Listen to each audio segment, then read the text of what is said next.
Well, hey, and welcome back to Heimler's History. Now, we've been working our way through Unit 8 of AP World History, and one of the main themes of this unit is the Cold War between the United States and the Soviet Union. Now, I've been saying that the Cold War didn't involve any direct fighting between these two powers, and that's true as far as it goes, but that is not the whole story. So in this video, we're going to consider the effects of the Cold War and how these two powers actually did fight, but not really. I mean, they sort of did, but, let's just get to it. So the Cold War did not produce open warfare between the United States and the Soviet Union, but it did produce the following: new military alliances, proxy wars, and the buildup of nuclear weapons. So let's begin by considering the military alliances formed as a result of the Cold War. I mentioned in the last video that after World War II, the Soviet Union occupied much of Eastern Europe into what's called the Soviet bloc, or the Communist bloc. In doing this, they installed communist governments in those countries and made their economies to serve the Soviet Union and not their own populations. Now, because of this, the countries in Western Europe got a little twitchy at the thought of having all those dang communists in their backyard. And so as a result of this, these Western nations decided to form a mutual military alliance called the North Atlantic Treaty Organization, or NATO, in 1949. And essentially, this was an alliance of nations against the Soviets that included the United States, Great Britain, France, Canada, Belgium, Norway, Luxembourg, Denmark, Portugal, Iceland, Italy, and the Netherlands. And not to be outdone, the Soviets formed their own military alliance in 1955 called the Warsaw Pact. And this alliance included the Soviet Union, Czechoslovakia, East Germany, Romania, Hungary, Poland, Albania, and Bulgaria. Now, there were other military alliances formed as a result of the Cold War, but these are the major ones. Okay, so the effect of the Cold War: number one, military alliances. Effect number two, proxy wars. Now, because the Cold War was cold, that means by definition there was no direct fighting between the two powers. But there was all sorts of indirect fighting, and the name for that is a proxy war. Now, a proxy, by definition, is just when one thing stands in for another thing. So these proxy wars were just these small, localized wars in Asia and Africa, Latin America, and the Caribbean, but they took on this global significance when the United States and Russia started taking different sides of these little wars. Now, there are lots of these that we could possibly consider during this time, but we're only going to look at three: one in Korea, one in Angola, and one in Nicaragua. So first, the Korean War. So after World War II ended, the Allies divided Korea into North and South Korea. Now, the North was occupied by the Soviets, and the South was occupied by the US and its allies.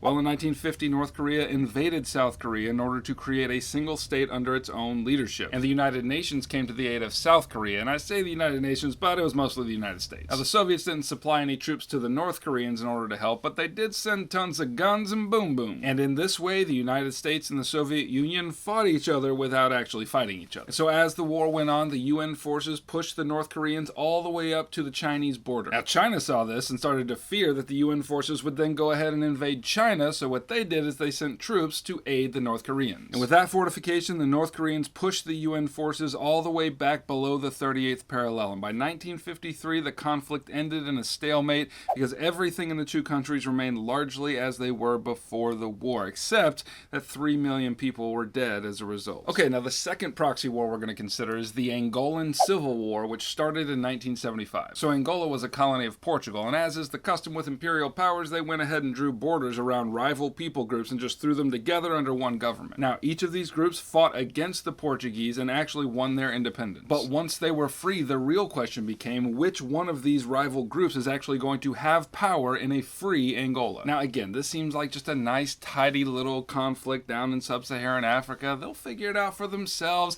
There's no need for anybody else to get involved. Oh, here comes the Cold War. And as it goes, the United States backed one of these groups, the Soviet Union backed another, and then South Africa backed yet another. And thus, the Angolan Civil War became another battleground for the larger conflict of the Cold War. Okay, now the third proxy war to consider is the Contra War in Nicaragua. In 1979, the Sandinista National Liberation Front, who were self-proclaimed socialists, seized power in Nicaragua. And at that, the United States was all like, ain't no socialists gonna be on my continent. And so 2 years later, the US backed a group of Contras who tried to overthrow the Sandinistas, who in turn had support from the Soviet Union. In this attempted overthrow, the Contras committed many human rights violations, and in the end, the conflict ended in a ceasefire, and the Sandinistas were handily defeated in the next election. Okay, now the third effect of the Cold War that we need to talk about is the proliferation, or the buildup of nuclear weapons. Now, I already mentioned the arms race between the United States and the Soviet Union in the last video, but the crisis moment for this race came in 1962 with the Cuban Missile Crisis. So, after a failed attempt by the United States to oust communist leader Fidel Castro in Cuba, the Soviet leader Nikita Khrushchev shipped a whole buttload of nuclear missiles to Cuba.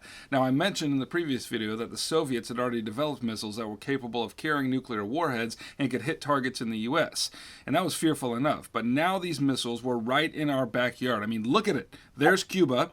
There's the United States. From here, you could blow all this up. And so in 1962, U.S. spy planes discovered these missile sites, and understandably, the U.S. was outraged. But back up that outrage train just a little bit. It's not as though America's hands were clean in this respect. They had basically done the same thing by placing nuclear missiles in Turkey, which shared a border with the Soviet Union. But anyway, after the discovery of these missiles, U.S. President Kennedy ordered a naval blockade to surround the island of Cuba. Now, just to be clear, if you're Fidel Castro and the U.S. Navy sends warships to surround your island, that is not a neutral action. In fact, it is nigh unto a declaration of war. And so for 13 intense and anxiety-filled days, everybody in America and around the world was starting to wonder, is this the day I'm going to get blown up? Well, I'm happy to report that they never actually fired those missiles and that everybody eventually backed down. But what this event did was to show the world that the buildup or proliferation of nuclear weapons was a real problem. Therefore, in 1968, we see the creation of the Nuclear Non-Proliferation Treaty. And what it did, among other things, was to call on nuclear powers to prevent non-nuclear nations from developing such disastrous weapons. Alright, that's what you need to know about Unit 8, Topic 3 of AP World History. If you want help getting an A in your class and a 5 on your exam in May, then click here and grab Review Pack. And if you want me to proliferate the number of videos I make for you, then subscribe over here and I shall oblige. Heimler out.